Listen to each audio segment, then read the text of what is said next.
For more on President Trump's evolving Cuba strategy, we want to turn to Mike Gonzales in Washington. He is a senior fellow at the Heritage Foundation and previously served in the George W. Bush administration.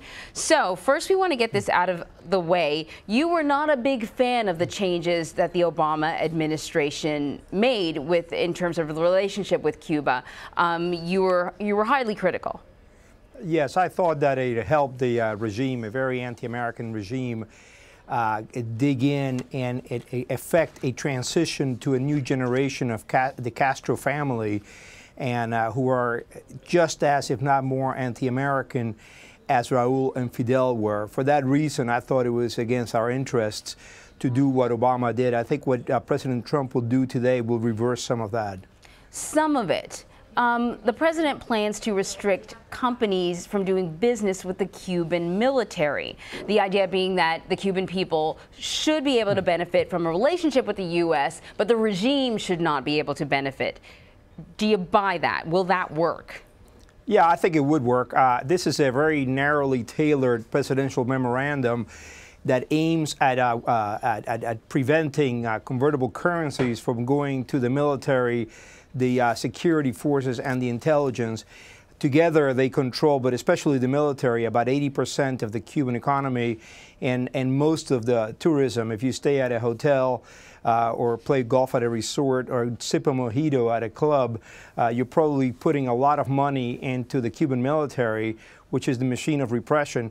Let me just say very quickly that these tourism outlets are owned by a company called Gaeza, and the head of Gaeza, the owner of Gaeza, is Raul Castro's son-in-law, a general by the name of Luis Alberto Rodriguez Lopez Calleja. I'm sure that's just a coincidence. All right. But what you're telling me is basically, though, that if you do business in one sector, there's a strong likelihood that that money will trickle down to the military. So did you expect more from President Trump? Would you like to see further restrictions? Not trickle down. Not trickle down. A dollar spent at one of these resorts is 100 pennies going to the military. Right. And no, I think this is pretty good. I mean, I understand, we'll see what he says today, but I understand he's not going to appoint an ambassador, that there's going to be restrictions on travel as well. You know, right now, the way President Obama left it is pretty much on the honor system. Right now, what the president will announce today is that individuals will not be able to travel to Cuba, but will only be groups in the 12 categories that we have today: academic, family reunification, and stuff. One of your criticisms of the Obama administration was that, you know, all these sanctions were lifted and the relations were sort of opened up, but the Obama administration didn't ask for anything in return. We know that Secretary of State Rex Tillerson has warned Cuba that the country needs to address its human rights violations. But, you know, you recall President Trump's recent overseas trip to Saudi Arabia, and he kind of made it clear that he wasn't there, at least in Saudi Arabia, to lecture authoritarian governments on human rights. Do you believe that this administration will provide the pressure needed on Cuba to change the way the country treats its people?